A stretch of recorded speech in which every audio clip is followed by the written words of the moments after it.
There's one name you should remember: American Family Studios. We don't just want to bring you shows, movies, and specials that will entertain or build up your family. We're committed to honoring God by making them both biblically sound and of the highest quality possible. Check us out at AmericanFamilyStudios.net. This is American Family Radio, a listener-supported ministry of the American Family Association.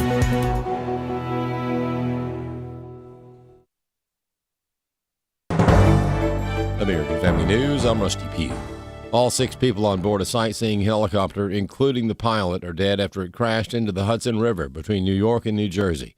Nate Foy has the latest from Jersey City. A family of 5 visiting New York City from Spain. They were taking a helicopter tour of the New York City skyline when that helicopter broke apart midair and went down. There are Marine units still on scene here. President Donald Trump posted on Truth Social in part, quote, "The footage of the accident is horrendous. God bless the families and friends of the victims." Secretary of Transportation Sean Duffy and his talented staff are on it. Announcements as to exactly what took place and how will be made shortly. The service members that were discharged for not getting the COVID-19 shot during the pandemic have returned to active duty. Defense Secretary Pete Hegseth reacted on Fox's The Will Cain Show. All the letters are out to the folks who were pushed out, and we welcome them back as quickly and robustly as possible. The Army says over 100 more soldiers have applied for reinstatement. The Marines say 129 have started the reinstatement process. We will welcome you back with rank and back pay, and we want your service. The Secretary adding that the return of these service members can only make the U.S. force stronger. These are some of our best and brightest. We were kicking out folks with 17 years in, 18 years in, 19 years in. Over 8,000 service members were discharged during the pandemic for refusing to get vaccinated. Kevin Uretsky, Fox News. A law firm is optimistic that a federal appeals court will rule in its favor when it comes to a case that involves a Christian school. Chris Woodward has more. Alliance Defending Freedom is representing Mid-Vermont Christian School in a case at the Second Circuit known as Mid-Vermont Christian School v. Saunders. ADF says the school and its students are being denied participation in the state's tuition program and sports league because of their religious beliefs. That's after the girls' basketball team did not want to compete in a state tournament against another team that had a male on the roster. ADF attorney Jacob Reed. Coming out of the hearing, it went well. We lost in the lower courts, so we're asking the Court of Appeals to overturn that decision. But I think we're optimistic. You know, the judges seem responsive to our arguments. And more importantly, I think when the VPA's lawyer was arguing, a few of the judges on the panel were asking the VPA's lawyer some pretty tough questions. In fact, Judge Park, one of the judges on the panel, said something to the effect of that, the VPA's decision was wildly punitive, only meant to punish Mid-Vermont Christian School, which is exactly the case. ADF is asking for a preliminary injunction that would order the Vermont Principals Association to let Mid-Vermont Christian School back into the league and allowed to compete as the lawsuit moves forward. I'm Chris Woodward.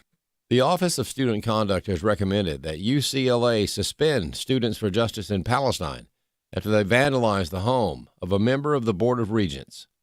Bob Kellogg reports. Naya Lecht of the Institute for Global Studies of Anti-Semitism and Policy believes this is a step in the right direction. However, she is skeptical about such announcements because student organizations have 5 days to appeal. Unfortunately, what I saw at UCLA was a demonstration by SJP just 2 days after.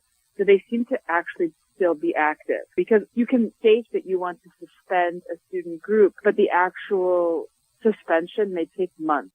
She adds that anti-Semitism is often a symptom that something else is happening and asks, why is anti-Semitism flourishing on campuses?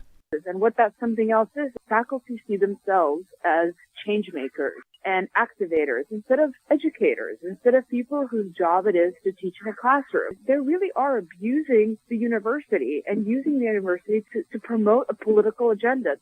Earlier in March, the Trump administration included UCLA on its list of 10 universities it is subjecting to special investigation by the Federal Department of Justice. I'm Bob Kellogg. More news online at afn.net and the AFN mobile app. I'm Rusty Pugh. Hello, this is Walker Wildman, Vice President here at American Family Association and American Family Radio. We've just had another great share-a-thon, and I'd like to thank you, the listener, for standing with listener-supported AFR. It's by God's grace and your faithfulness that this network is allowed to continue sharing God's truth and love. And it's only 6 days a year, 3 days in the spring, 3 days in the fall, that's all. Thank you again for partnering with us and supporting American Family Radio. This is Trivia Friday. The number to call with your question or your answer to a question is 888-589-8840. A pet swan named Pooh. Yeah. Now, that's remarkable. Get out of here. Wait, a chicken has an earlobe? The color of the earlobe? How else are they going to wear earrings? That's why, you never saw Dick Clark and Fidel Castro at the same time either.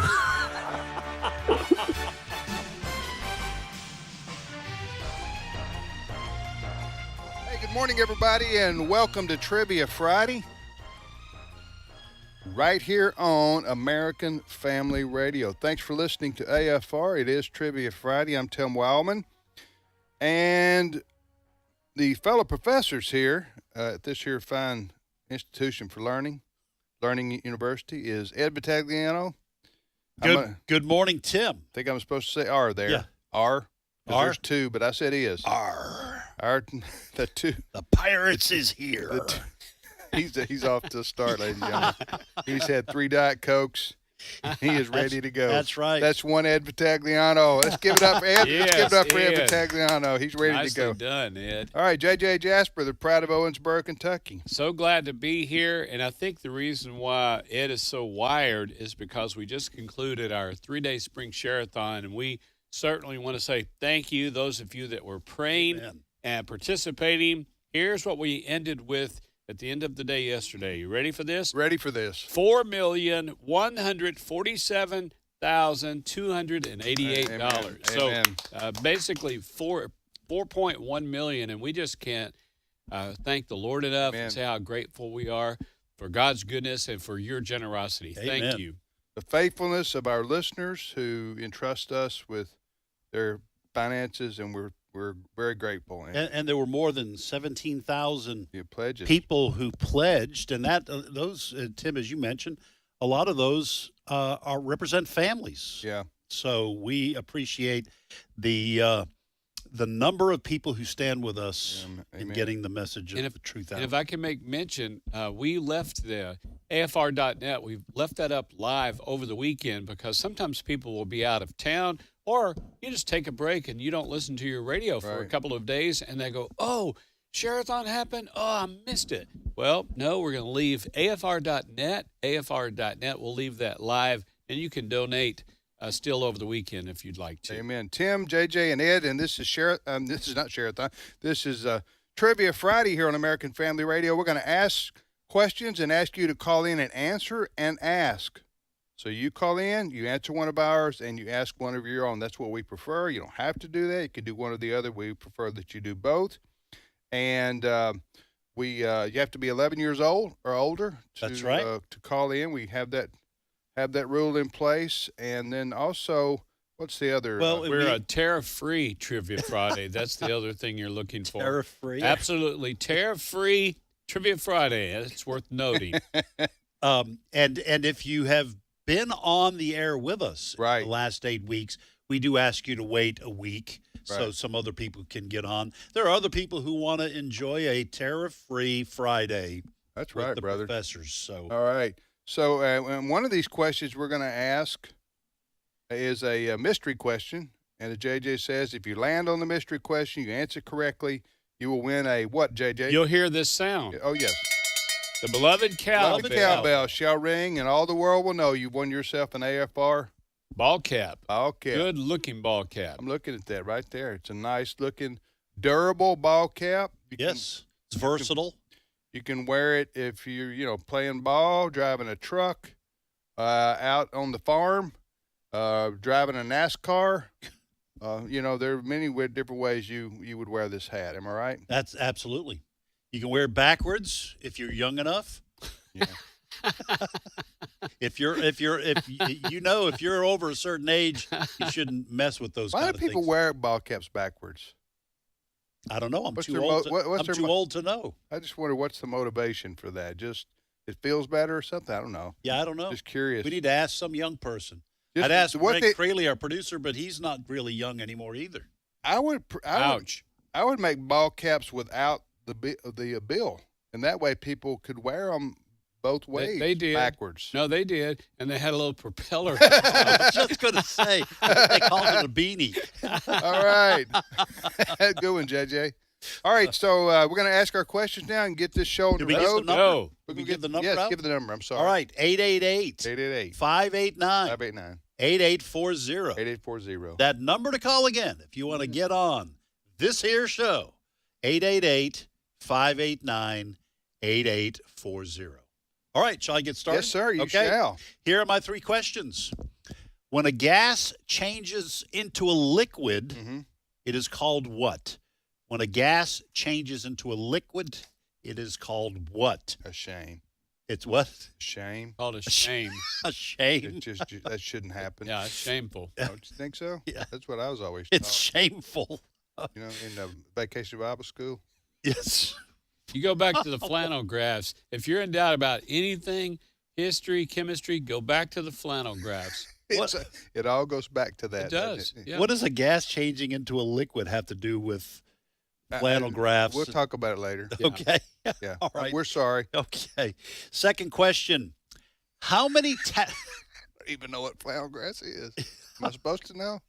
You know what flannel graphs are, sure. When you flannel graphs. Yeah. Sunday school in the 60s and 70s. I thought he said Bible flannel grass, and I thought that could come out. No, that's kind of football stadiums. Yeah, that they don't want to plant real grass. I don't like flannel that. grass. You want to use Zoysia? Do you want to go with Champion Bermuda. Or you want that flannel grass? What's going on with that guy's voice? See, it sounds like he's gargling. It's pollen. Pollen. That'll slow start. that'll We're change only gas into a liquid. I'll tell you. We're just one All right, question in. We apologize. All this What was the question? All right, here's a second question. I think we've had enough of that first question. Second question. How many tax collectors are mentioned in the New Testament? How many tax collectors are mentioned in the New Testament? Third question. The albatross is the bird with the largest wingspan on Earth. You don't want it around your neck either, do you? Is that true or false? The albatross is the bird with the largest wingspan on Earth. But is that true or false? Here's what I've got. First question from the Bible. Which Old Testament prophet had a victorious showdown against 450 prophets of Baal on Mount Carmel? Which Old Testament prophet had that duel, if you will, against the prophets of Baal on Mount Carmel? God turned those false prophets, into a liquid. I can tell you that. Oh, my. Second question. Yes, this is a family-friendly show, but you may want to get the little ones busy doing something else. Second question, how many planets in our solar system have moons? How many planets in our solar system have moons? Third question, true or false? President John Quincy Adams used to take a dip daily in the Potomac River. Is that true or false? And you know what? History is history. Let me add a little something to this. I know what you're going to say. You're going to take away. All right, then I'm not going to say it. No, it's okay. All right. Go ahead. I know. President John Quincy Adams used to he take did. a dip daily in the Potomac River in his birthday suit. Is that true or That's false? why I said you were going to take away from. Oh, take away. You That's said right. add to, and I said, Right. no, you're going to take away from right there. Anyway, so is that the three? Is it true or false? You're Okay. up. Okay, I'm up. All right, so my granddaughter, and I have many, one of them, the 9-year-old, she is getting interested in horses now. Oh. Wonderful. But we're really not a horse family. I was going to say, I'm sorry to hear that. She's stepping out of our family comfort zone. You know, we're more baseball type. Yeah. Anyway, so we took her to a horse riding lesson. Oh, her first one wonderful. the other day. Yeah. Emerson's her name, and she loved it, absolutely loved it. She's a natural on a horse. That's what my wife tells me, who grew up with horses. Anyway, it made me think about what are the most popular horse breeds. So my question is, what are the 2 most popular horse breeds in the United States? You love JJ probably you love knows a this. good list. JJ has a background with horses. Well, the 2 most one of them's far and away the most popular, but there's another one that's down the list, but it's number 2. So does that question make sense? Oh yeah, Okay. Sure. All right. Now, and if you get the following question correct without looking it up, then we will send you an AFR ball cap because it's not easy. You ready? After Abraham Lincoln's assassination, we all know about that, the Horse Theater. Who was sworn in as the 17th president of the United States? Oh, wow. Good So question.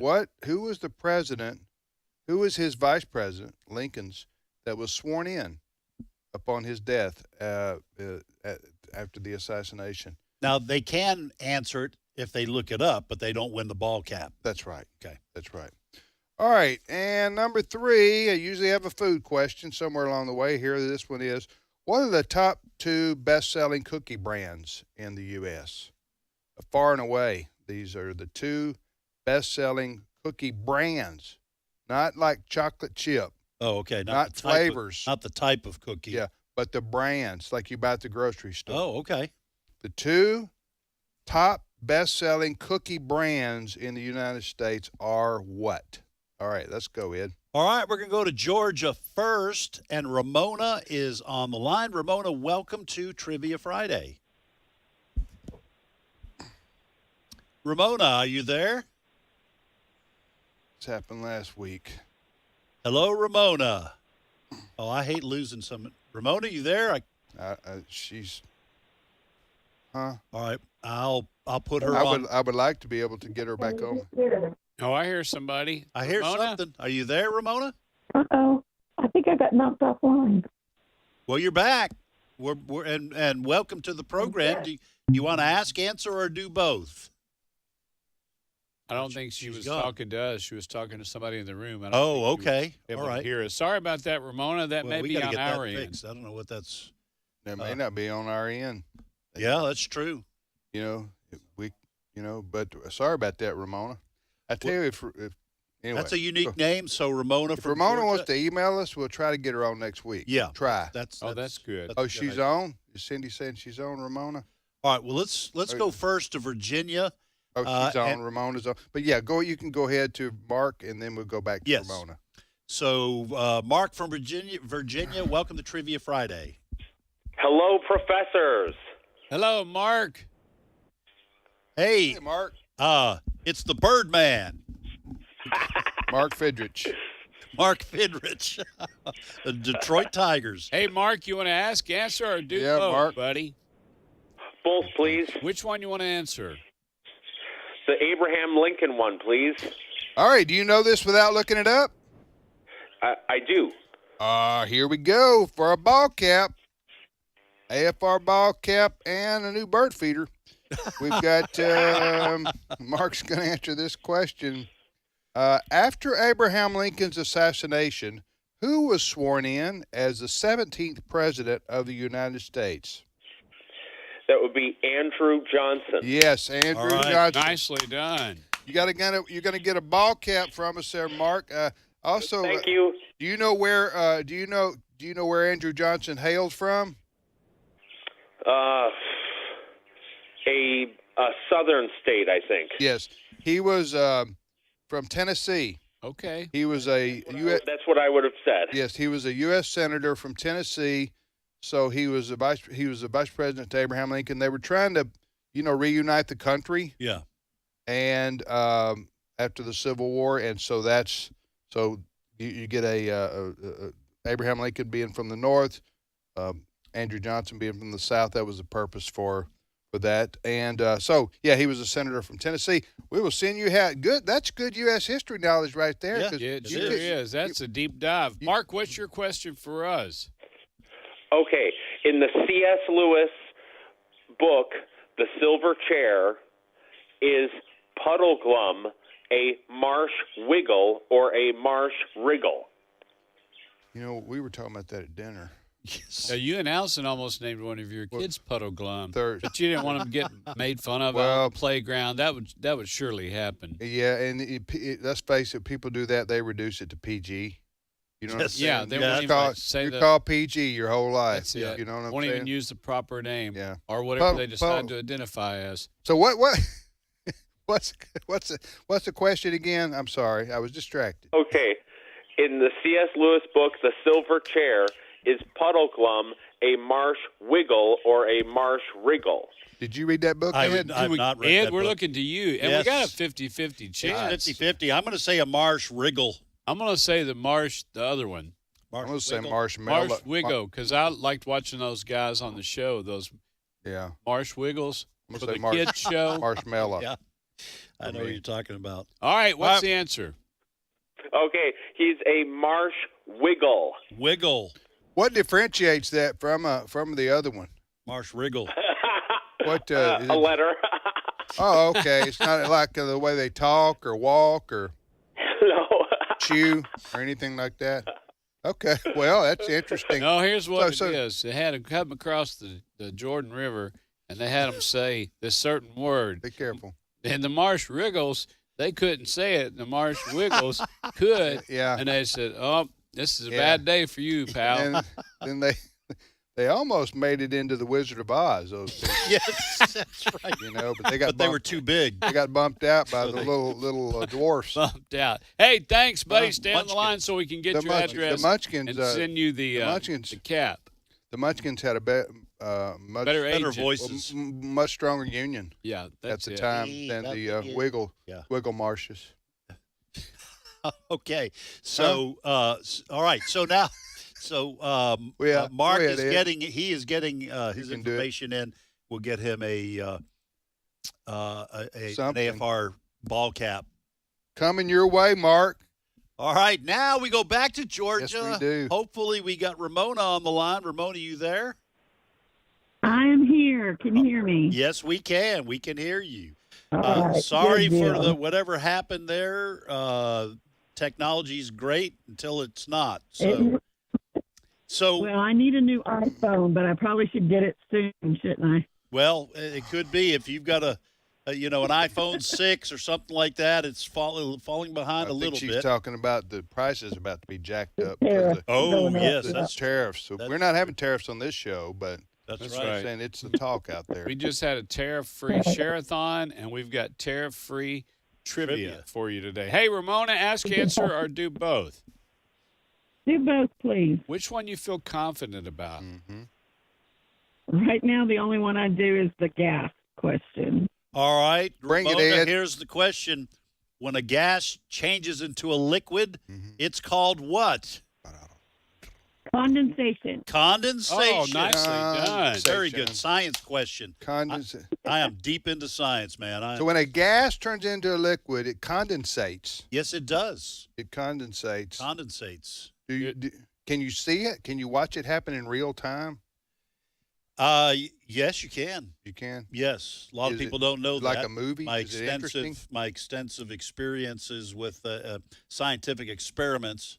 I have watched. Tells you've seen condensation happen. I've watched condensation happen. I've watched grass grow. Have you really? Yes. I watched paint dry. Yes. So there you go. So it can be done. That's living, my friend. Hey, Ramona, what's your question for us? Okay, a few months back, y'all were talking about initials that stood for something or didn't stand for anything in people's names. Okay. So my question is, there was a show, MASH, and a character on there named B.J. Honeycutt. What did B.J. stand for?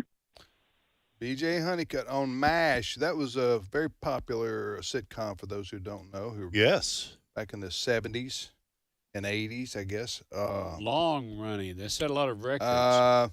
I wasn't a MASH fan. I remember it's a huge pop culture, so everybody knew who was on it.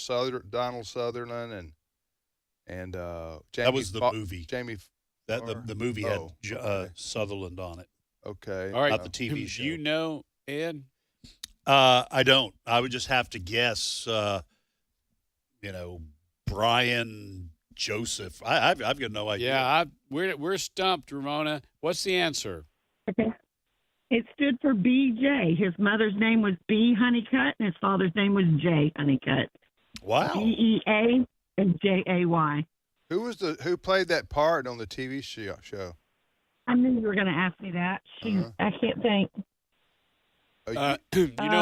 So you know that name, but you don't know who played the part on the TV show.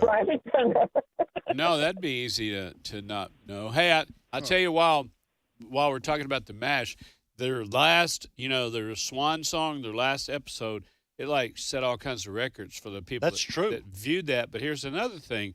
The radio, or what was that guy's name? Like the Radar.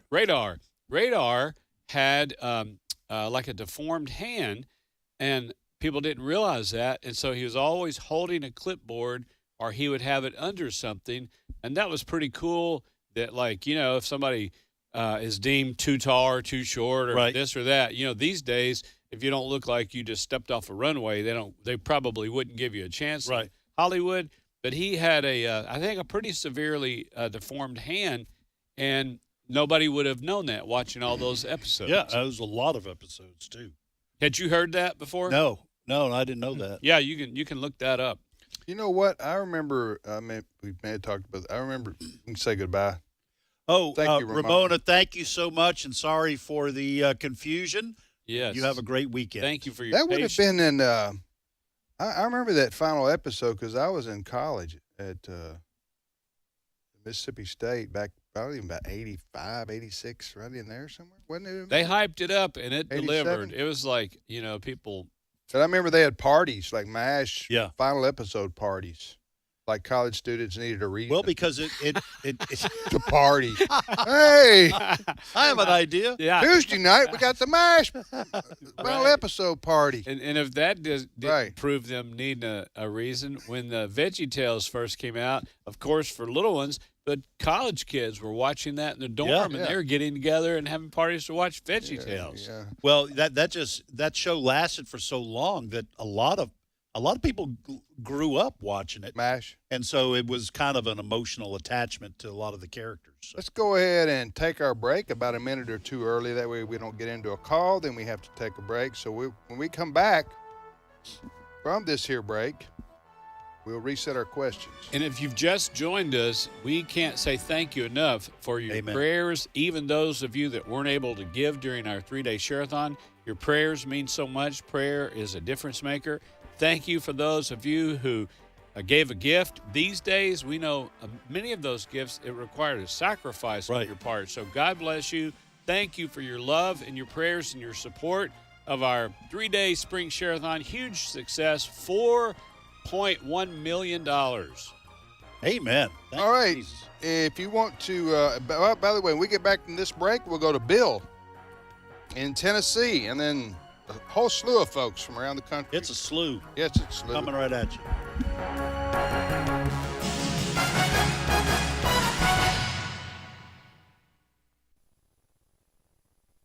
It's my turn. Here is your host for My Turn, Don Wildman. Certainly one of the most widely read writers in the world is newspaper columnist Ann Landers. The popularity of her column is due in no small part to the fact that it deals with the actual life situations of people.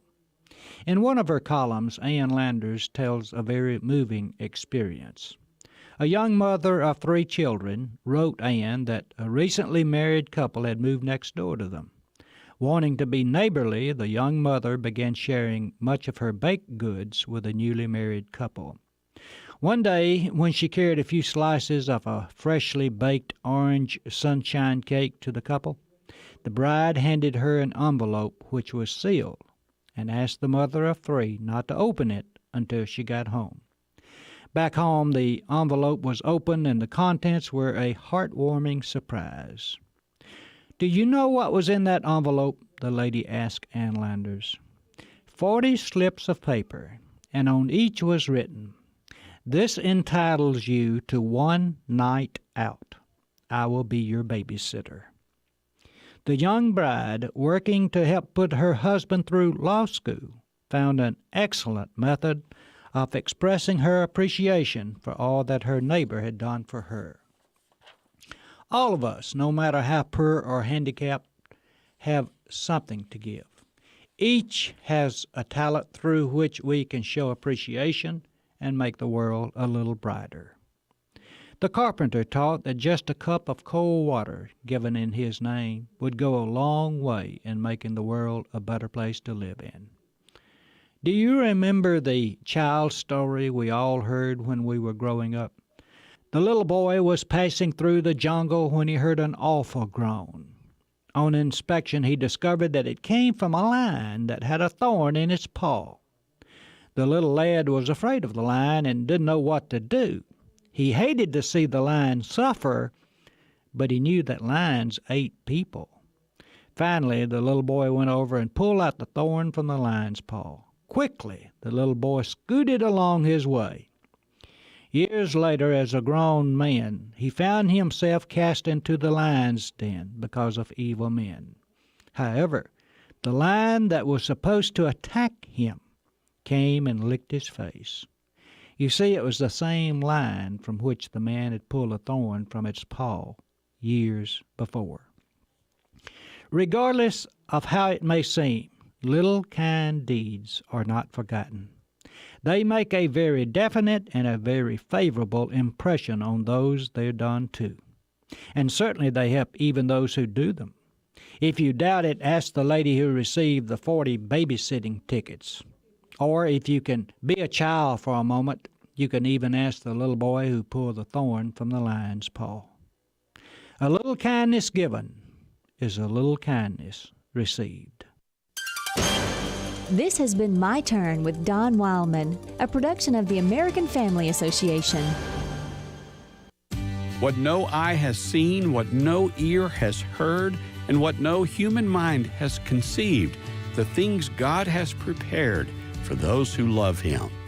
1 Corinthians 2:9. American Family Radio.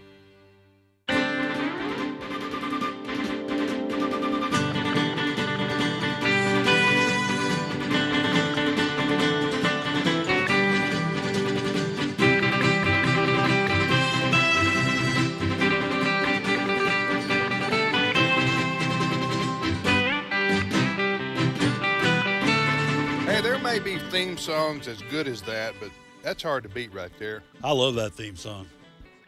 Bonanza, right, JJ? I think it is. It is. Stephen Curtis Chapman was listening to that the day that he wrote "Saddle Up Your Horses." That was a great song, too. Or could have been. Could have been. You know, I just envisioned the burning map. Yes, that's right. The Ponderosa. It's Ponderosa. I read one time where like Little Joe, I don't know how many episodes there were. Little Joe got shot like 47 times over the course of the series. Right. You know, and it's like nobody has any limbs left. You get shot 47 times. One time would be traumatic enough. Yes, for most for your people, body. anyway. And what was it got to be a hassle because the meteorologist would call him to ask what the weather was going to do. All right. So anyway, I just remember that television series. Well, that was a long-lasting one. All right, let's reset our questions, fellas, and then we'll get back to our call. There's none left. Don't be listening to me, folks, right now. I'm talking out loud to our studio of folks here. Yeah. All right, so I'm going to have to add a question, but here's my first Bible question. How many tax collectors are mentioned in the New Testament? And I would like you to identify those. Two of them have names. One doesn't, but you'll know it if you know the answer. Second question, the albatross is the bird with the largest wingspan on earth. But is that true or false? And because I'm so into science, folks, I had a science question answered. Mm-hmm. So I'm going to add a science question. What is the splitting of atomic nuclei called? What is the splitting of atomic nuclei called? And don't try that at home. No, you should not split. You absolutely You do should that not at split home, atomic nuclei. the at neighbors are going to get upset. Yeah. If you decide to do it, which we are saying don't try it, but you make sure you got on goggles. Yes. Goggles and a back brace. That's right. And a back brace. Here's what I've got. First question from the Bible. Which Old Testament prophet had a showdown with the prophets of Baal on Mount Carmel? Yeah. Which Old Testament prophet had a victorious showdown with the prophets of Baal on, is it Mount Carmel or Mount Carmel? Carmel. Mount Carmel. Yeah. Second question, how many planets in our solar system have moons? How many planets in our solar system have moons? Third question, President John Quincy Adams, oh, this is true or false. President John Quincy Adams used to take a dip daily in the Potomac River. He used to swim daily in the Potomac River. Is that true or false? All right, here are my questions. What are the top 2 most popular horse breeds in the United States? The top 2 most popular horse breeds in the U.S. Now, if somebody gets it wrong, are you going to say nay? That was a good one, JJ. That was a good one. All right, so also my next question, what are the top 2 best-selling cookie brands in the U.S.? Not flavors. Brands. Brands. Like you go to the grocery store, what are the top 2 or you go to the convenience store and you pick up something off the shelf, one of these, if you get it, cookies, what are the top 2 best-selling cookie brands in the United States of America? All right, Ed, back to the phones. All right, as promised, we go to Tennessee, and Bill is on the line. Bill, welcome to Trivia Friday. Good morning, gentlemen. Good morning to you, Bill. sir. Where do you live in Tennessee? Oh, near Martin, Tennessee. Tim will be familiar with that. Nice college town. Yeah, UT Martin's there. Okay. And Yeah. near the land of the lakes, land between the Land lakes. between the lakes. Yeah. Not too far away, right? And I got a friend in Catfish capital of the world. I got a friend that lives in Union City. Okay. Yeah, lived there, near there for many years. Do you live over by the Dollar General, Bill? Oh, yes. Well, I didn't start out that way, but now there's 4 of them around me. Now that they parachute them in, as Ed says, they just parachute them. One day they're there, one day they're not. The next day you're there. They're there. They're I listed. keep using my weed whacker to keep them back. Yeah. Hey, do you want to ask, answer, or do both, sir? I would like to do both, please. Which one you feel good about, Bill? Well, I'm going to play it safe, and I'm going to answer your question, JJ, about Mount Carmel. All right, here's the Bible question. Which Old Testament prophet had a victorious showdown against 450 prophets of Baal? That would be the prophet Elijah. Elijah. Yeah. And I'm glad that you put the emphasis on "jah." I always get Elijah and Elisha mixed up, but we're reading through the Bible, and we just finished up with Elijah. You have that 450 prophets of Baal, and oh, by the way, 400 prophets of Asherah. So one guy against 850, and the Lord gave him the victory. An amazing story. But Elijah, he did those kinds of things and had those kinds of miracles. And then Elisha, his assistant, said, he wanted the double portion. And I was reading in the commentary just a couple of days ago, Elijah has 7 miracles recorded. Elisha has 14 miracles recorded. Yeah, I was going to use it as my true or false, but that's you have Elisha, open up their eyes in Dothan. Yeah. The woman with the cruse of oil. And not to start preaching, but there on that showdown, I think it was 1 Kings 18:21. You've heard a lot of preachers, evangelists say that he addressed the crowd. How long halt you between 2 opinions? Yeah. How long are you going to straddle the fence? If God be God, choose him. If Baal be God, choose him. Powerful story and a lot of miracles and victory there from the Lord. Hey, thanks for knowing the Bible, Bill. What's your and then question? after defeating all those prophets, he let one big mouth woman put into flight. Jezebel said, I'm going to kill you before the day is done. And he took off running after facing and winning against 850. Yeah. Well, what's that about? Yeah, I know. Who knows? And then he went and hid and then had a pity party. And then more to the story, you know, God said, he said, I'm the only one left. He said, well, I'm going to come and visit you. There was an earthquake, a fire, these things.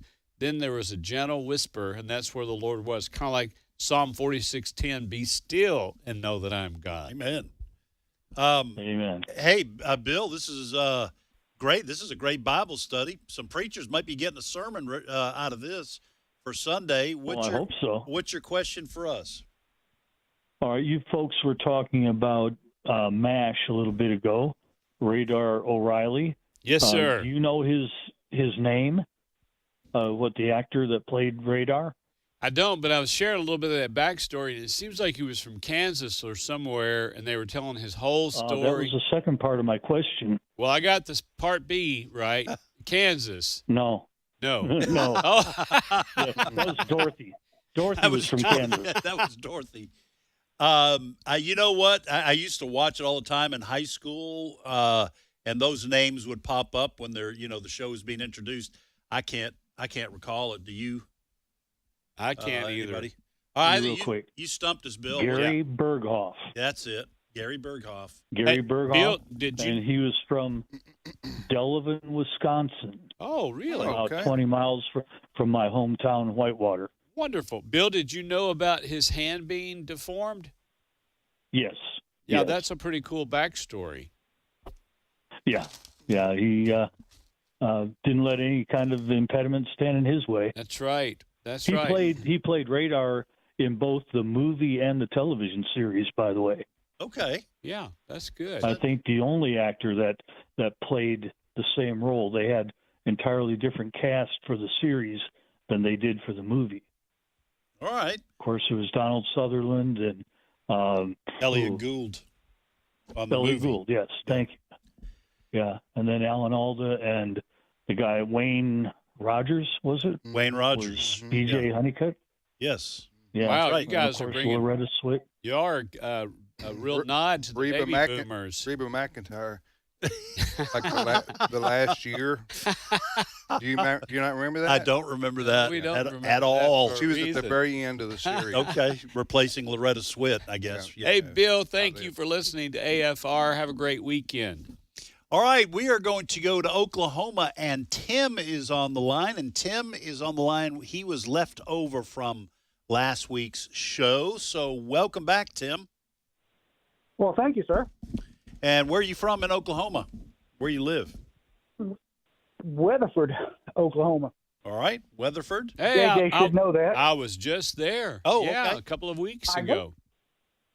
Yes, sir. Were you at that event? Go ahead, sir. Were you at the pregnancy center banquet? Yes. The bee said to get your own honey. They're not. The bee said to get your own. Yeah, honey? came up and shared a good joke with me. Oh, okay. Yeah, I met so many people. The nicest forgot it? people. It's not like you. No, that's not like me. The it's a beautiful area, Weatherford, 90.5 up on a ridge on your way from Oklahoma City to Weatherford. You got the museum that I talked about on the air, the pregnancy center. Hey. But yeah, there was a great crowd and a lot of wonderful listeners there. Hey, Tim, what's the joke? Tim? What's the joke? I forgot. Oh, I tell so many of them I forgot. What was it, JJ? No, the Do you joke. remember? The joke. Yeah, no, he's saying he forgot it. When people like Tim and I'll have a joke du jour, and I'll wear it out and tell my family, everybody for 2 or 3 days straight. Then I'll go on to the next one, and I might forget what Okay, the so other just one to was. reset, just to clarify, we can move on here. Tim from Oklahoma, Weatherford, was at the event you were at. Right. A couple weeks ago? Just a couple of weeks and ago. Tim told you a joke. Yes. Which you can't remember. I can't remember. I remember the gist of it. So we asked Tim, who told the joke, do you remember? And he says, referenced it when he got on.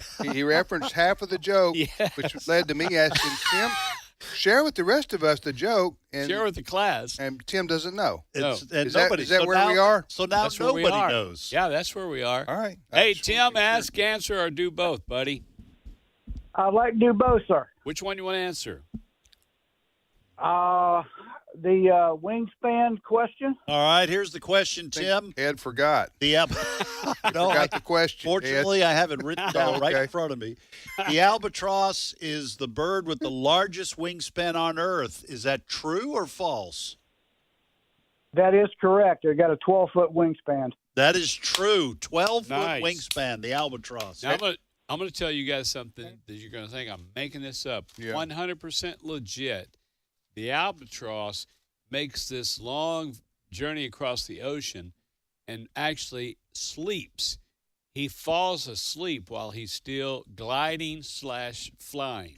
That's when your crystal meth problem started. If you read about it.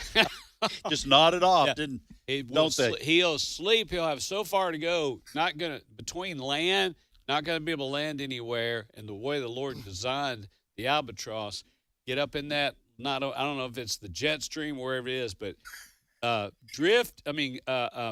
glide and flying, but sleeps and is able to sleep and for 2 hours. doesn't come down in terms doesn't lose altitude. Just keeps on flying. He knows where it's going. That's right. Amazing. Yeah, isn't that amazing? Believe that? I do look believe it, it, but I'll probably forget it by the end of the show. We're just all about forgetting stuff here. Yep. No, that's very interesting. Yeah, I read that one time and I said, "Wait a minute, how's that even possible?" How'd you know that, Tim? How'd you know the answer to that? Because I have to have a very long extension ladder when I have one wrapped around my neck. I think There you go. and JJ probably had a good time when you guys Yes, were we together. did. Tim, we're cut No, out I of the think- same. I think we did. We're cut out of the same cloth. Hey, what's your question for Yes, us, sir. Tim? Well, I actually have two, but my wife is overruling me. So, what is Laguna as a part of English speech? Laguna. Oh, you mean like it becomes lagoon in English? You mean something like that? No, what is a Laguna, and it's Laguna, a part of English speech. I just know at the Olive Garden, you can get that shrimp. You can put shrimp over that and a little cream sauce. You're good to go. I want the shrimp Laguna. There's the way we are. We'll go to the beach, and them rooms that's got an ocean view, they're pretty pricey. And the old lady says, let's just get one of these rooms that faces the Laguna because it's about half price. And I say, if we're going to drive this far, we're going to be able to open up them sliding glass doors and hear and see the ocean. That's right. Tim, to be honest, I'm not understanding your question. What is Not Laguna? The first time, is it? What's oh, man. I'm not talking about you. This is I'm brutal. talking about us together. That did not mean that as a personal insult. No, because you would never. I would never even think about doing that. Yeah, I'm I mean, I think of them, but I don't. We don't just say things we think. That gets you in Tim, trouble. are you saying like a dangling participle, verb, adverb? Like what part is of the English? Yes, it's a part of speech. It is a part of speech that you guys suffer quite often. That's talk about personal.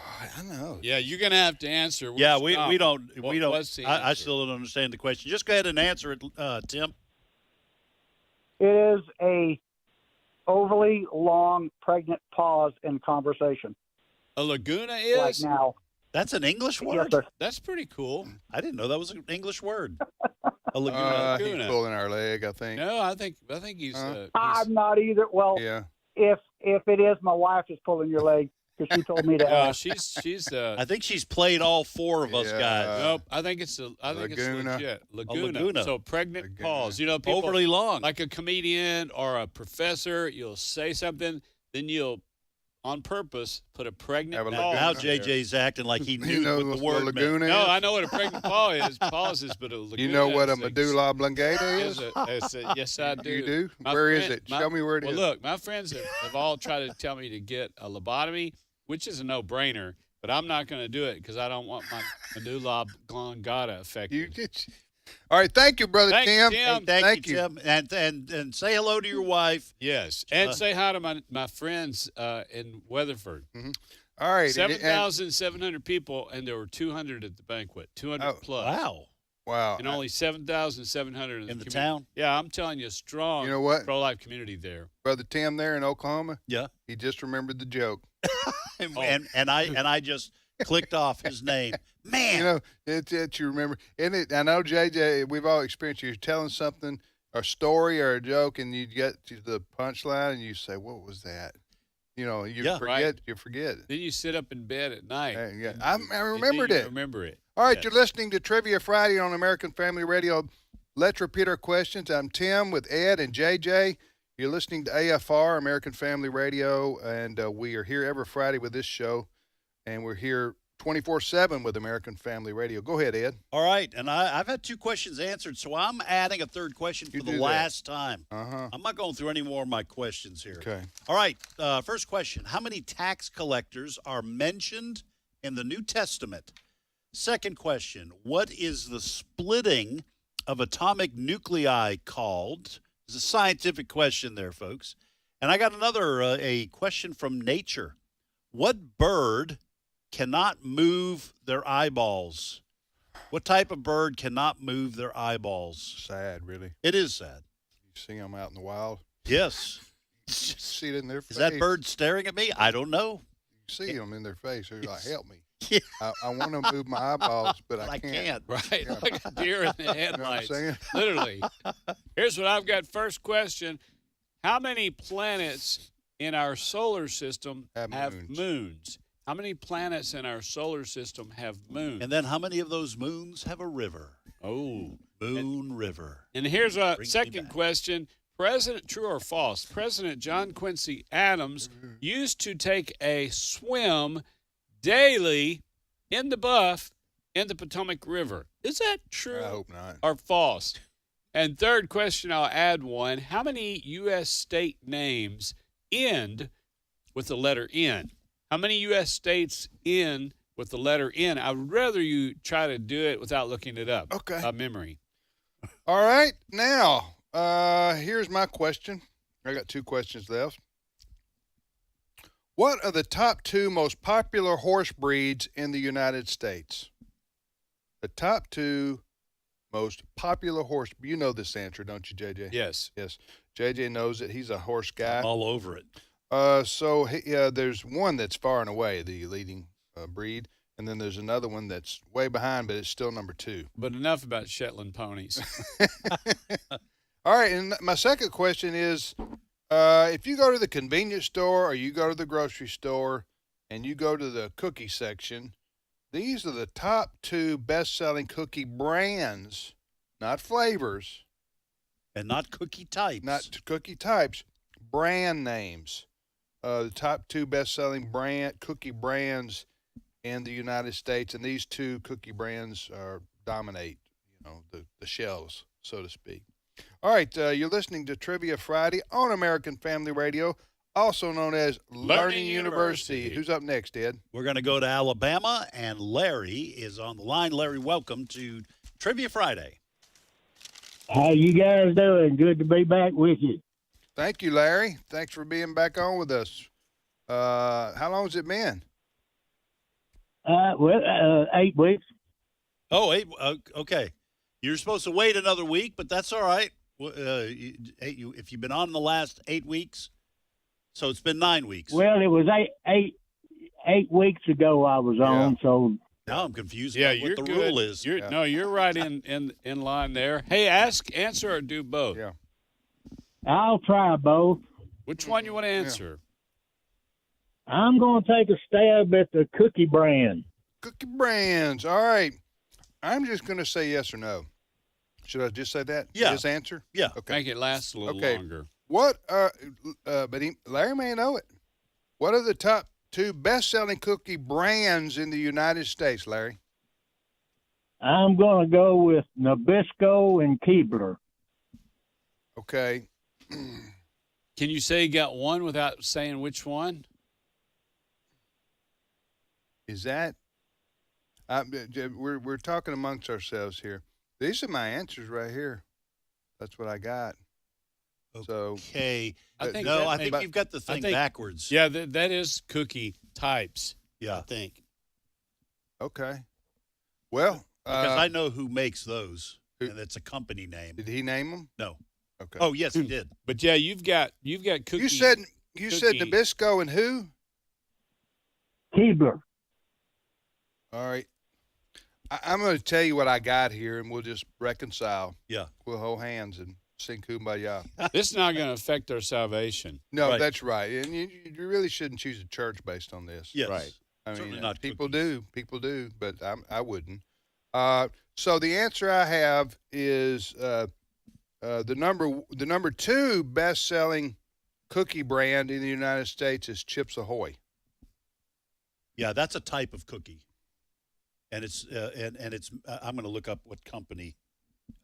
It's more than that, but go ahead. And then what's your next one?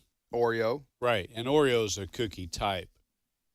The little one you pull apart. I think it's both. Take your front teeth and drag down through there to get that. I think vanilla they're both made by icing. Nabisco. Chips Ahoy are made by Nabisco, and All right, type in best-selling cookie brands in U.S. Just do that real quick while we. you guys talk amongst yourselves. Okay, Larry. I guess you're right. I don't know. I had Chips Ahoy and Oreo. You had Nabisco Keebler. Maybe they make. You're saying Nabisco makes. But I've said cookie brands. Type in cookie brands. I am. Yeah. And I got to scroll. Hey, all the look, way to the while he's doing that, and I want to, again, because a lot of people just turned your radio on. I'll give it to Larry. I'll give it to him. Thank you, Larry. Yeah, thank you, Larry. Did you have a question for us? Yes, sir, I do. Go ahead, right fire ahead. away. I'm sorry, Ed. Do that to you there. No. Go ahead, fire away, Larry. Bobby Gentry had a song out years ago, Ode to Billy Joe. In the very first line of that song, there is a date, like 4th of July or 4th Right. of Tim's gonna know April it. or whatever. Tim's going to know what is that date? The Tallahatchie Bridge. It was that summer that he jumped off the Tallahatchie Bridge. Correct. It was a hot and dusty day, wasn't it? Yeah, it's something like it starts. It was a hot day, and it gives the date there. 4th of June?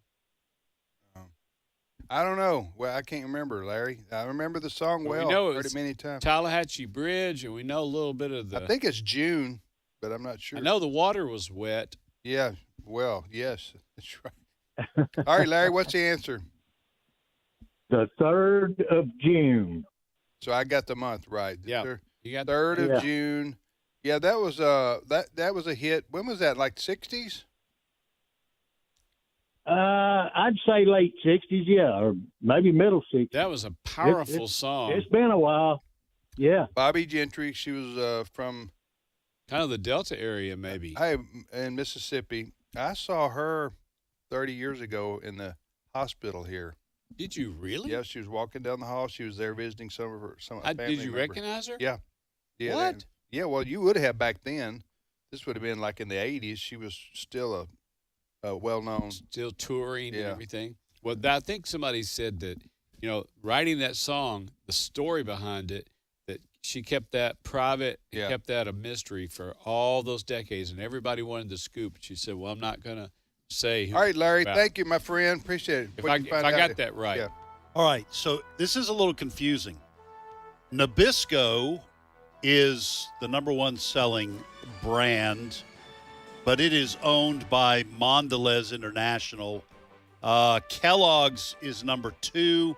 They own Keebler, Famous Amos, and Chips Deluxe. So I'm not sure. I'm not sure how to word the right answer. So Chips Ahoy is probably the cookie. That's probably a brand and a cookie. And Oreo is the same. It's a brand and a cookie. Yes, But because they're there are both- different kinds of Oreos. There's not just your standard. Right. It's kind of like cornflakes. There's different kind of cornflakes, but there's the original. There you go. All right, we shall return momentarily with more of Trivia Friday on American Family Radio. Stay with us.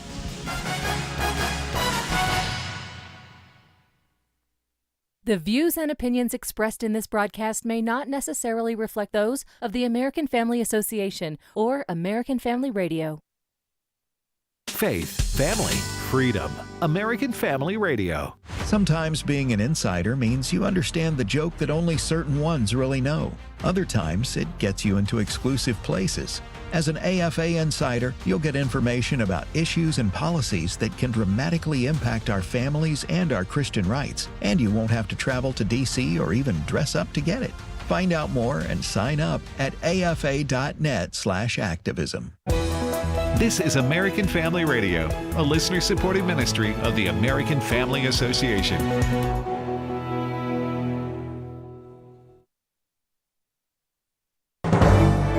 American Family News, I'm Rusty Pugh. The House and Senate are finally aligned to work on the framework of President Trump's big, beautiful bill containing his policy priorities. But the pressure is now on the Senate to deliver $1.5 trillion of spending cuts. Aisha Hosni has more. The president's agenda is large. He wants to extend his 2017 tax cuts. He wants to add extras like no taxes on tips, add more border security, raise the debt ceiling, and so on and so forth. This is going to cost a lot of money, and House Republicans are demanding the Senate cut a minimum of $1.5 trillion. So Senate Majority Leader John Thune is already hearing from his members not to touch social safety nets. I'm not going to vote for Medicaid benefit cuts. If they want to make it more efficient, great, deliver services better. So there's an idea, make things better. Congress can cut out fraud, which they're working on. Also, they can simply just tell states that they cannot expand their benefits anymore than they currently have. China's upped their tariffs on U.S. goods to 125%. That's after the U.S. raised its tariffs on Chinese products to 145%. U.S. Trade Representative Jamieson Greer says he doesn't believe the trade war would lead to high prices for American consumers. I would say with respect to those projections, a lot of those are Wall Street analysts who have a lot to lose themselves. In the first term, we put a lot of tariffs on China, and we saw similar predictions. Those ended up being wrong. Inflation went down. President Trump is targeting sanctuary jurisdictions. Eric Shawn has more from New York City. President Trump is threatening to cut off federal funding to sanctuary cities and states. You know, that could mean untold hundreds of billions of dollars could dry up. Or forgiving illegal immigrants for being in the U.S. could come at a very high cost to jurisdictions that protect them and do not cooperate with federal law enforcement agencies like ICE. The Trump administration could shut down all federal funding to the sanctuary city and states if they do not change their policies. Right now, an estimated 11 states are considered sanctuary states by the Federation for American Immigration Reform, and some cities, counties, and towns. Elon Musk continues to upend the federal government, looking for waste, fraud, and abuse. And he's finding plenty. Steve Jordahl reports. We told you about the Department of Government Efficiency digging up records showing we're sending unemployment checks to more than 24,000 supercentenarians over the age of 115. A recent Doge post states we're also paying claims to 28,000 children between the ages of 1 and 5 and almost 10,000 children who have yet to be born. Chief Dozier Elon Musk has not said if those anomalies were waste, fraud, abuse, or a combination of the above. But Gary Bauer of Family Values says fiscal discipline has never been a hallmark of the Democrat Party. I don't think any bureaucrat comes in thinking this is some taxpayer's money and I've got to make sure it is not spent in a wrong way. He notes that bureaucrats don't get awards for saving money.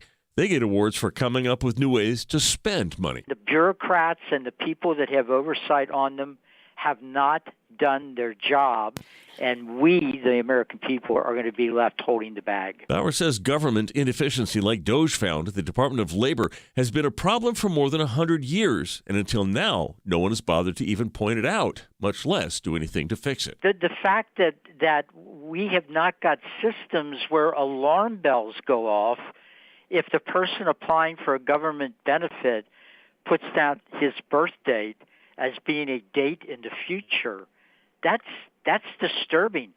I'm Steve Jordahl. Louisville, Kentucky begins cleanup after storms brought major flooding to the city. Louisville Mayor Craig Greenberg thanked residents for following safety protocols. During these weather events, the city listened, heeded the warnings, obeyed the road closures, And I'm thrilled to announce that to our knowledge, we did not experience a single injury or death as a result of this weather event over the past couple of weeks. U.S. stocks are shaking. Gold's price is also rising today, while the U.S. dollar's value is falling and other financial markets are swinging. More news online at afn.net and on the AFN mobile app. I'm Rusty Pugh. Hello, this is Walker Wildman, Vice President here at American Family Association and American Family Radio. We've just had another great share-a-thon, and I'd like to thank you, the listener, for standing with listener-supported AFR. It's by God's grace and your faithfulness that this network is allowed to continue sharing God's truth and love. And it's only 6 days a year, 3 days in the spring, 3 days in the fall, that's all. Thank you again for partnering with us and supporting American Family Radio. This is Trivia Friday. The number to call with your question or your answer to a question is 888-589-8840. Now, back to more Trivia Friday.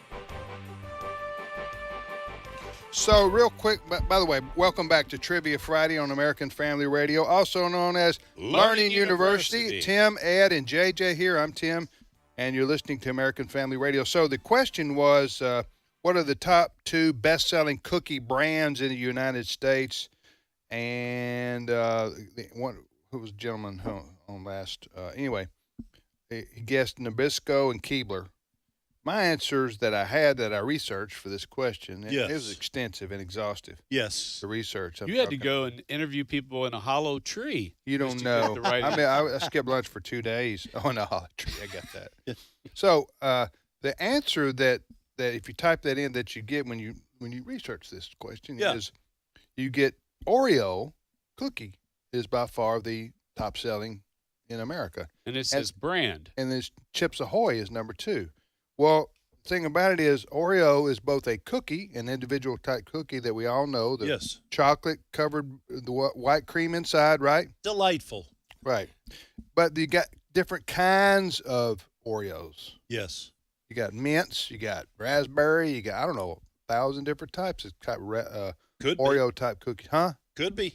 So anyway, that's where the confusion, I think, came. Yes. And Oreo's owned by Nabisco. Right. So if you look at a package of Oreo cookies, it'll say Nabisco. That little triangle up in the corner. Side. All right. So, but Oreos are the most popular cookie in America. And that makes in all sense. their different forms. I'll tell you who completely understands that. Everyone living in Antarctica. Because they're a country and a continent. Yes. And when they try to explain that to people, that's not easy to when break they visit, down. when people visit there, Yes. they try to explain it. And they say, boy, it's cold here.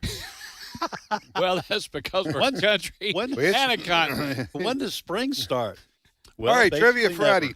Repeat our questions, then we go back to the phones, guys. All right. First question, how many tax collectors are mentioned in the New Testament? That's my first question. It is tax season. It is tax season. Yeah, so how many are in the New Testament? Yes. Right, Ed? That's right. Yeah. Second question, what is the splitting of atomic nuclei called? This is a science question. And then a question from nature. You got to have a buddy burner. You got to have a Bunsen split one of those things. A Bunsen burner. A Bunsen burner. We called them buddy burners. Buddy, did you? Yeah. Burn your buddy's house down if you didn't cook right. Hey, look down at that. Look down in that. That's the way you start learning how to split atoms. Yes. And what'd you say? I'm sorry. Split what?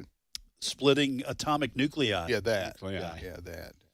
And third question: what bird cannot move its eyeballs? What type of bird cannot move their eyeballs? So sad. And it is a sad. I is a very saw sad him on thing. the Visine commercial. Yes. It's just really, really Yes. sad. And for them to bring do a that- tear to your eye. I saw what you there. Boom. Yeah. It's not good to exploit that bird on that. And it was commercial like that. it was very brave of them to come out and admit this. Yes. Well, to the rest of also- the bird world. But it is kind of weird that they're always looking at you. Yes. Whichever side of the Like room that you go painting to, that on that the bird. Scooby-Doo in the castle.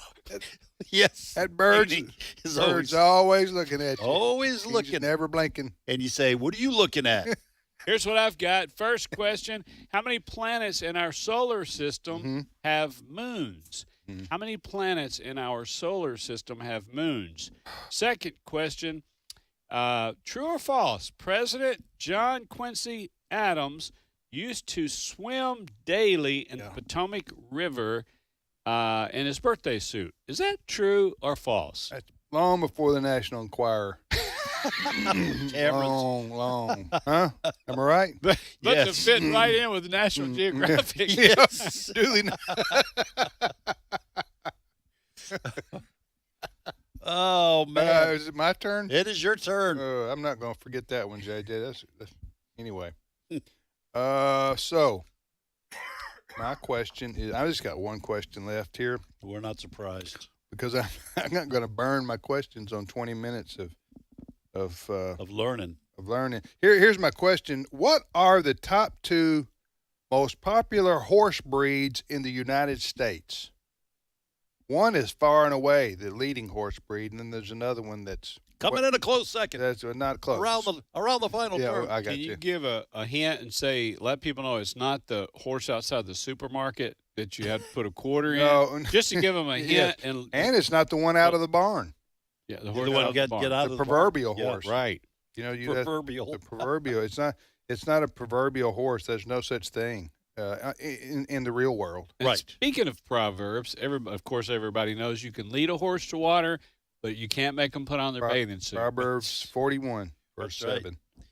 All right, so there you go. You can lead a horse to water, but a pencil must be lead. Yeah. I like that. That's from way back. Yeah. What will we do Don't be without a horse's behind. We've all heard that one too, hadn't we? What is it? Huh? No, I haven't never. Don't be a horse's behind. Oh yes, I have heard that one. I heard that. I heard that from my dad plenty. Yeah. All right, let's go back to the phone. All right. Before we get in trouble. Yes, Texas. That's where we're going. We're going to Texas. And I have a feeling David knows the answer to this question, to your question, Tim. David, welcome to Trivia Friday. Texas. That's where we're going. We're going to Texas. Hey, David, you might want to turn your radio down so you don't have the delay. David, you there? Might want to turn your radio down so you don't. All right. David, can you hear us? Hey, he's going to get that 7 seconds from now. Hello. Hello. Hey, David. Welcome to Trivia Friday. Hello. I cannot hear you. You need to get away from your radio, David, because that's causing And I'm thankful that you're there. He literally just said he couldn't hear feedback. it. He'll hear it in a little You guys bit. are still talking. Yeah, he'll hear it in just a second because he's listening to the radio and not the phone. He may have his phone on mute. He'll hear it in a little bit. Still talking. Yeah. Okay. Folks, maybe from now on we ought to just tell folks. We do. We need. They tell them. Oh, they do? Yes. Yeah, you know how people are. All right, David, I'm going to have to put you on hold. I hate doing that. We'll probably lose. He was going to know the answer. Yeah. Radio purgatory. Could put him on hold out there. He never knows when he's going to make it in. No, that's right. How are we going to handle that one? Do we need to tell him we'll call him back? He's gone. We've lost it. We've lost. You mean David. like Hall & Oates? He's gone. David, I'm sorry. I don't know what to say. So we're going to move on to Mississippi, and Haywood is on the line. Haywood, welcome to Trivia Friday. Well, good morning, professors, and praise God for another successful Sherathon? Yes, Hey, sir. Amen. Thank you. $4,147,288, and we just couldn't be more pleased. Amen. Thankful to the Amen. Lord And grateful our for supporters. listeners. Yes. All right, Haywood. Again, welcome to Trivia Friday. Where do you live in Mississippi? Kosciuszko. Kosciuszko. All right. So you want to ask, answer, or do both, brother? I'll do both today. All right. Which one you want to answer? I'll try the New Testament about the tax collector. All right. Here's the question, Haywood. How many tax collectors are mentioned in the New Testament? I'll go with 2. That is not correct. tell me what you were thinking. I mean, you're obviously very close. Make him defend himself here. What Tell me were what you're thinking, man. What were you thinking? No, I don't mean it Good like night. that. What were How you could you thinking? be so off? What did you have in mind in terms of those two? Haywood, turn to the jury and tell the jury state your case. Yeah. I was thinking Matthew and Zacchaeus. Well, those are both correct, and I'm going to go ahead and give the answer. The publican, the tax collector in the parable in Luke 18, is the third. But in terms of those that have a name, you are correct. The apostle Matthew and then Zacchaeus, those are both tax collectors who are named. And you're talking about the ones that I'm glad I'm not like that person, the Yes. tax collector Yes. and the fellow who was And humble, the Pharisee. both praying. Yeah, that's correct. But that is well done, Matthew and Zacchaeus. Nicely done, Haywood. What's your question for us? Okay. A little bit of ocean animal question here. Crabs, is it true or false? Crabs have no teeth in their mouth. Is that true or false? Crabs have no teeth in their mouth. You know, the way you said it, I'm going to say true. I'm going to say it's true. They got because claws. They tear it apart, I think, with their claws. And gum then it they and stuff just it. gum it They to just death. swallow it. I've seen people do that. I have too. I've seen people do that at the Tear it all-you-can-eat apart and buffet. stuff themselves. Yes. Yeah, it's All right, what's the answer, Really, Haywood? They have teeth in their stomach. Now, that's creepy. Oh, that's interesting. So Yeah, they do tear it apart, but when it goes into the stomach, they have teeth that finishes the job. Wow. Boy. teeth in your Isn't stomach. that something? You know, when it says we're fearfully and wonderfully made, that's people in creation. Yes. All these animals the Lord I made. saw, in fact, I saw some little video at lunch the other day, and it was about animals that disguise themselves, as they're like running from prey. And it was like an octopus takes on the color and texture of the sand it's laying on, and it was just fascinating. And I thought, they don't learn to do that. No. They're programmed by God That's right. to do it. So, Yeah, So the that's crab, fascinating. have you ever been eating a crab and Got bit? yeah, That's one reason you don't eat the stomach of a crab. Huh. Oh, okay. well, that makes sense. yeah, that gets very crunchy. Right there. You know what I'm saying? Yeah. You know, you could hurt yourself actually. Hey, Yes. Start Haywood, eating the stomach of I a was, crab, I and was. you don't know what's happening. I'm sorry, JJ. No, I was flying to Kosciuszko, flew into Kosciuszko International, and I just remember pine trees, and oh, there's the runway, and dropped down into Kosciuszko. You got a lot of timber around where you live. Hey, Thank you, Haywood. Thank you, Haywood. God bless you. Have a great weekend. All right, let's go to Arkansas, and Christina is on the line. Christina, welcome to Trivia Friday. Hello, esteemed professors. Esteemed Thank you, professors. Christine. This is a good way to start off the Absolutely, conversation. Christina, I should say, right? Where you Yes. where are you calling from in Arkansas? I am in Alexander, Arkansas. Are you preparing the evening meal? What's that no, noise they're- in the background? No, I'm delivering mail. Sorry. Oh, okay. Oh, that's, wow. so that's All the right. metal door opening and Yeah. closing out there on the rural route. No, she's not in Yes. there. She's not. If she's driving down the road, that's pretty fast. amazing right there. That's We need more people like her. 2.0. You need to Hey, report ask, yourself to Elon Musk. right ask, there. answer, or do both. I'd like to answer, please. Which one you want to answer? The horse question. There you go. Oh, here we Tim. go. Your last All right, question, Tim. Christina, here is the question. It's been around for an hour and 20 minutes, so Christina's going to answer it for us. The question is this.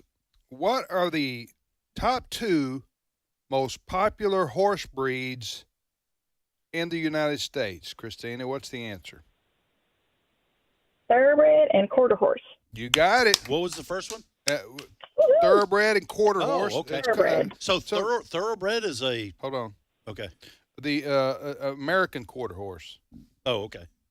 is the proper name. Now, let me ask you this. Do you know which one is first, Christina? I believe the quarter horse. Yes. Now, this is these statistics are like a few years old, but what I have here before me, the most popular horse breed in the U.S. is, as Christina says, is the American quarter horse. 42% of all horses in our country are these. Okay. And then way down the list, but second is the thoroughbred, and that's like representing like 7%. I'm going to show you how ignorant I am of horses. I didn't know that thoroughbred was a breed. I thought thoroughbred meant like Chips Ahoy. No, like they go to the like you were thinking they go to the races. Well, you think it is like a generic expression. How about if I just say what I was thinking? So do you guys tell me? I want to apologize, Ed, for interrupting you right no, there. It's okay. So I'm sorry, you were both doing it. I feel bad. No, I feel like I got teeth in my stomach or something. I don't know what's happening today. You might want to take some meds for that. Yeah, I will. No, I was thinking like AKC when you have dogs that are purebred. Yes. I thought thoroughbred was like a purebred horse, not a mutt, I guess is what I'm saying in terms of horses. But it's an actual breed. It's an actual breed. See, I learned something. Christina, what kind of horses do you have or have you enjoyed over the years? My favorite is an Arabian. Okay, Arabians are some of the most popular horses in the world, like top 3. I'm disappointed. But in the U.S. they're on down there. They must be very expensive or something. Yeah. I don't know. Well, they're supposed to be some Arabian, of the best in the world. But do you know, Christina, what kind of horses are in these races, like the Kentucky Derby, for example? You already named them. Some thoroughbreds. Thoroughbreds. Oh, you mean they're? Horses. Oh, they're. I'm sorry. No, thoroughbreds. Yeah, I was going off my own knowledge. I know thoroughbreds, but they don't raise quarter horses in the Kentucky Derby, do they? No, that's more like rodeo, isn't it? Right. Yeah, and rodeo stuff. trail riding. Trail riding. I'm learning all kinds of stuff. Seriously. And cattle, like cutting. Cowboys would ride quarter horses. Am I right? Yes. Okay. Yes. You got so many thoroughbreds from JJ's home state. Those thoroughbreds. I've been to Lexington, Kentucky, and if you can drive through Lexington, and they're well known for their raising of thoroughbreds. And these we're talking people from around the world, and these people are loaded. They got a lot of money, but they invest in these what do you call them? Thoroughbreds. Racing. Now, the Methodist theology place there, I just drew a blank, outside of Lexington. Asbury? Asbury. You drive from like Asbury towards Lexington, and you look up on the hill, and you see paddocks, and the barn is bigger than any mansion that you have in your hometown. Mansion after mansion after mansion, and they're for horses. Yeah. And they're air conditioned and they're heated. Well, you got that much money invested in them. You got tens of thousands of dollars, so you definitely want to keep them alive. Yep. I flew into the airport of Louisville, Kentucky once, not too far away from the Kentucky Derby, and I was there and looking out the glass and saw one of the biggest, like a 747, but it didn't have any markings like Delta or anything. One of the biggest I've ever seen. I went, wow, what's going on? And people were at the glass looking. They said, that's the Crown Prince so-and-so from Arabia, and he brought his quarter horse here in that his plane. thoroughbred, you mean? Thoroughbred, yeah, in the plane. Yeah, and well, that's how they bring them when they come. I guess that makes sense. Across the pond, yeah. But they were bringing them for the race, and you just think, man, there was so much money in things like the Kentucky Derby. Wow. Well, maybe better than the stock market. But those right paddocks, if you ever get a chance to see how pretty those farms are around Asbury heading towards Lexington, it's just beautiful. Something I don't think you'll see anywhere else in the world. I've learned a lot the last 10 minutes. I'm not going to lie. Hey, Christina, do you guys have horses? I don't have horses, but growing up, I used to read Walter Parley, and Black Stallion was my favorite movie and books, the series. And I've loved horses all my life. Always loved horses. Good for you. All right, thank you for listening to AFR. Question for us? Question for us? No, that was it. Okay. Hey, in looking Thank at you, these, Christina. when I was looking up this question, there was something called. I just want to know if you guys have heard of this. I've heard a lot of these breeds. American paint horse. Yeah, Yes. paint. You heard of that? I've heard of that. Yes. In westerns and stuff. Okay, well that's like right behind the thoroughbred. I mean, Huh. it's like pintos. And Yeah. horses it's top like it's that. top 3 American paint horse. Now that I've heard of those in westerns. Okay, fourth is I need to buy an old paint. Hey, you have? Yeah. Yeah. Okay, well, and fourth is with no name. Right. And I just thought that's weird. You know, that's kind of a song. Yeah. Well, yeah, because sometimes people will ride in. Number 4 is The the horse you horse rode with in no on. name. Just crazy. And then Tennessee walking horses after that. So anyway, all right, there we go. You're listening to Trivia Friday on American Family Radio. Tim, Ed, and JJ. Back to the phones, Ed. All right, let's go to Michigan. What do y'all say? That's fine with me. Ken is on the line. Ken, welcome to Trivia Friday. Hello, professors. Hey, Brother Ken. Thanks for calling from the great state of Michigan. I live just a little bit north of Grand Rapids in Sparta. Sparta. Sparta, that's the name of the Michigan State team, right? The Spartans. Right. I'm about 5 minutes away from the Dollar General. That's a regular listener. You're not too far from. We know right where you are now. You're not too far from Fremont either, are you? Right. You have a friend up there, right? I do. Yep. He still, Sweet. if I give you his, he still owes me like $7. I mean, I don't want to bug him about it too much, but if you swing by the house there, Yeah, you're sometime closer, so Tim and won't pick have it up to. for me. Yeah, and then just send a money He order won't have to Tim. He won't have to dun him. You can just go by there. Right, just go by there and pick it up over the weekend, maybe. Yeah, just visit his home because he owes me money. Hey, Ken, ask, answer, ask, answer, or do both. Turning Ken into a collector. I'd like to do both. All right, which one you want to answer? I will try. Let's try the one with the 3 states. The 4 states. How many U.S. Never mind. Oh no! Look, you know it's late in the program. 3 out of 4. We'll yeah, take you give 3 me out of 4. 3 out of 4. How many U.S. states names end with the letter N? And I'm looking for you, Ken. 3 out of the 4. I got Michigan don't count, right? Because I'm from Michigan. Yeah, Michigan. That's one. And I got Oregon and Washington. Yes, sir. Which one's which? Yeah, which is the other one, guys? I'd have to go through there, them all. Up there near where he is. Wisconsin. All right. Michigan, Oregon, Washington, and Wisconsin. Nicely done, Yeah, Ken. way to go, Ken. What's your question for us? Okay, this is a question about who was the first person to host a radio quiz show. Oh wow, that's good. First good trivia. person to host a radio quiz show. Steve Allen. You know who I'm gonna go out on a limb? Who is the one that said, you know what I mean, with the cigar and? Oh, you mean Groucho Marx? Groucho Marx. I'm gonna say Groucho Marx. I mean, just to throw out a guess. Steve Allen might be. I don't really he was know. a TV guy, but I don't know if he's. So we got 2 guesses. Who's the guy who would have the Groucho Marx and Steve Allen? Ken, I can't really think of anybody.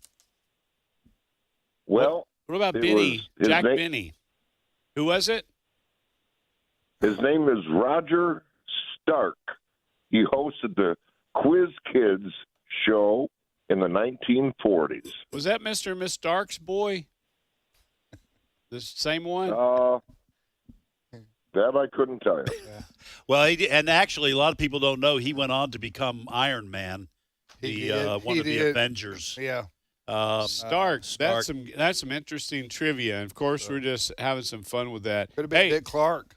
Ken, thank you for listening. God bless you. Have a great weekend.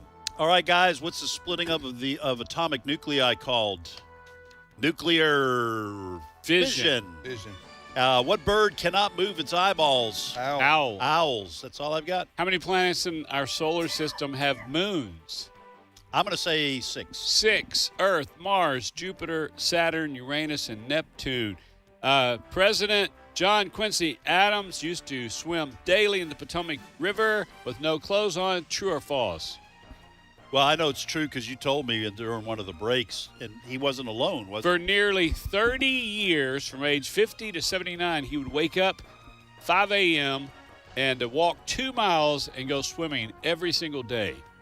Tim? I don't have anything. Have a great weekend, everybody. See you Monday.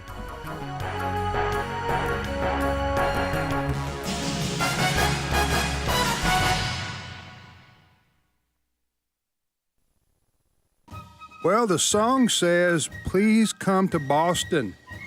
And